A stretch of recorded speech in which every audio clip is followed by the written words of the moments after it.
33-story hotel and condo project. I'd probably be Okay, like like that. stop, tap. This is a plan by the community for the community. This one here. You're showing me. No problem, Ken. Thanks for having me. It's Kent Molgat for Kelowna Now. And we're joined by Don Burnett, gardening expert and star of the AM 1150 radio show. I listen to you quite a bit, and often it makes me feel pretty dumb. You know, you've got so much knowledge. So what I was hoping you could do for us today is just give a few pointers for us as we look around at our gardens that need a lot of help. What are first of all some great bedding plants? Just a few. Maybe give us a list of 3 that would be a good start. Right. Well, as you pointed out, a lot of people are buying the early stuff, pansies and primula, things like that are quite resistant to our cold, and they will look nice right through to the time when you can put out your regular bedding plants. And people often ask me, when can I do that? Well, we're in April now, and sometimes I could suggest you could put some of those bedding plants out 20th of April, that kind of timing, without too much hurry. What you want to do is look at the south, look south, and on the north side of the mountains on the south, if there's still snow on there, I would back off and wait until that's gone. Okay, but you go to these big box stores and they're putting bedding plants under our noses before we even get to April. So I mean, what's going on there? Okay, well, it's commerce, of course, but the thing is, quite often people will buy them, freeze them, and then go back for more. So I mean, right, okay. So what you want to do long as is you don't remember that you can't be putting tomatoes and peppers and cucumbers and things like that out for sure. Right. In fact, it's not even wise to buy them early. But things, lots of things like your geraniums and petunias and marigolds and things like that could be bought early and get good selection, and you can bring them home. But you have to be prepared to grow them outside and bring them in at night if the danger of frost is there. Okay. Watch the frost like a hawk. Every night you got to look at the weather forecast and say, is it going to freeze tonight? Okay, so you might buy geraniums and petunias even before April, but you're not going to actually plant them. You might just keep them in their containers. Outside. You might want to feed them once in a while with a water-soluble fertilizer. But you know, buying them early, sometimes you get early bird specials, and you get certain things like that. They want to move their plants, and it might be a good idea. But you can't just plant them out in the garden in April. Certain things you can, though. Lettuce, broccoli, Brussels sprouts, cabbage, and you can plant your carrot seeds and your radish seeds and your pea seeds and things like that. You can get them out early. You don't have to wait till 24th of May to do that. But so for those people watching this who are sort of bedding plant serial killers, okay, which ones stand up best to a little bit of abuse or neglect, and you can come back and go, oh, and perk them up again? What are some really good resilient ones? Well, an age-old favorite, of course, are geraniums, both ivy geraniums and zonal geraniums. Those are plants that bloom prolifically right through the season. They will withstand our heat, they'll withstand our drought. They're a great Okanagan plant. And there's so many kinds of geraniums now. Are they all resilient? They're all good. They're all good in that regard. I'm missing some of the old-fashioned geraniums that got tall. They're always quite short now. They're quite stocky, which is fine, but I still miss those taller ones that we used to get. Fibrous begonias are sort of a winner that people forget, that they do well in the Okanagan even in the heat, in the sun. People think of begonias as something that only grows in the shade. Well, your tuberous begonias and others, non-stops, they need shade. But the fibrous begonias, that's the fibrous rooted begonias, or sometimes called the leather leaf begonia, it's got a thick leaf. Right. It'll withstand any heat it can get. And I think you mentioned zinnias. Zinnias are another great Okanagan plant that withstands our heat. And they don't withstand the drought as well as your geraniums and your begonias. However, they will tell you when they need water. They're one of those indicator plants that the zinnia will just kind of look a little droopy, you know, and you say, oh, that bed needs water. So when the zinnia starts talking, the begonias and the geraniums are probably thirsty too. You don't want to wait for your geranium to tell you anything, because if you wait for your geranium to tell you something, it's really dry out there. Right. Yeah. Now, again, for people that don't have a great track record for keeping their bedding plants looking good, what's a tricky one they might want to just avoid?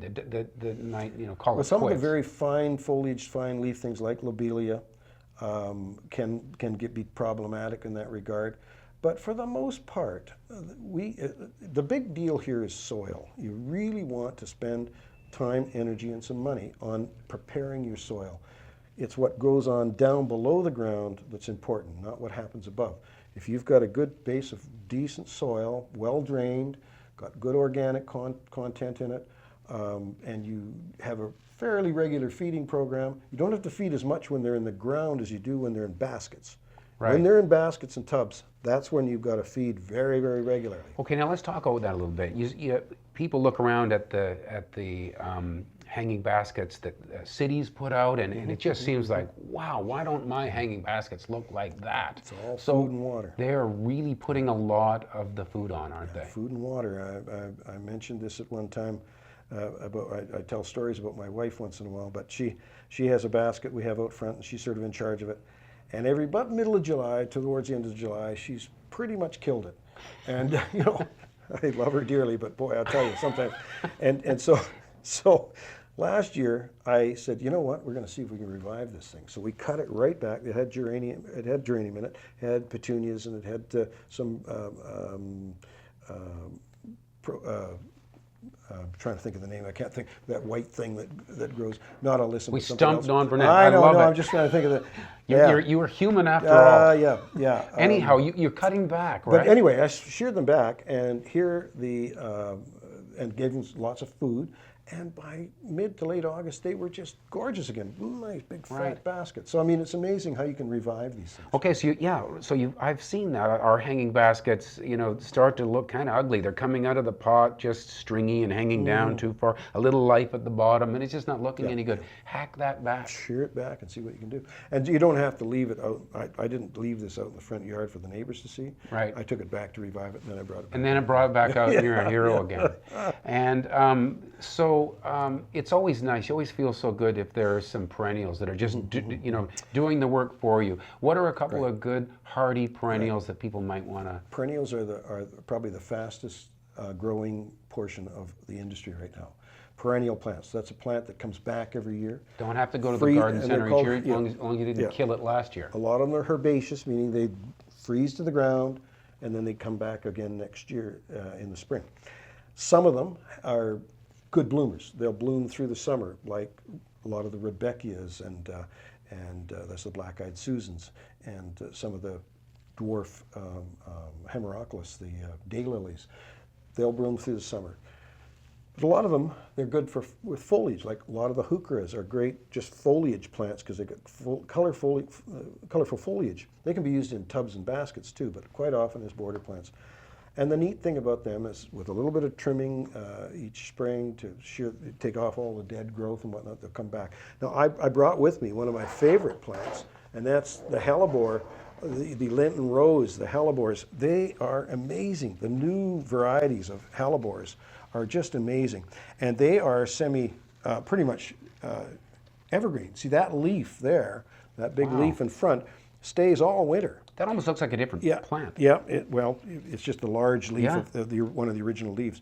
And these bloom beautifully. This was blooming earlier because I had it in my greenhouse.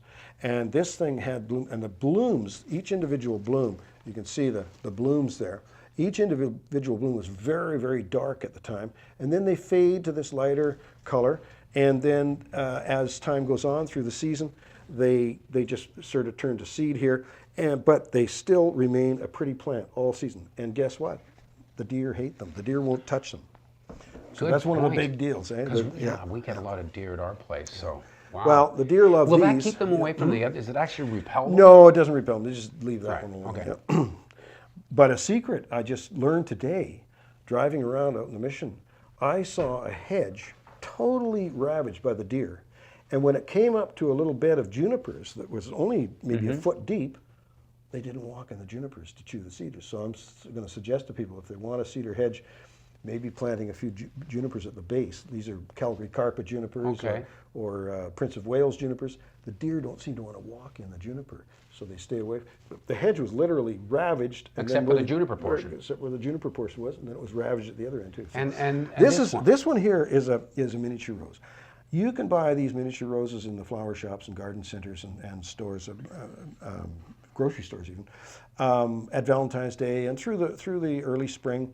And people think, oh my goodness, that's great. They bring them home, they put them in the windowsill and enjoy them, and then they leave them on the windowsill in the house. And these roses hate being in the house. So enjoy them for a little while, and then do what I did. I got this for my wife for Valentine's Day. Right. And then actually I got this in a mixed pan. You know, we have a rose, Right, you have a primula, you have this, and they're a mixed pan, and they sold them at Valentine's Day.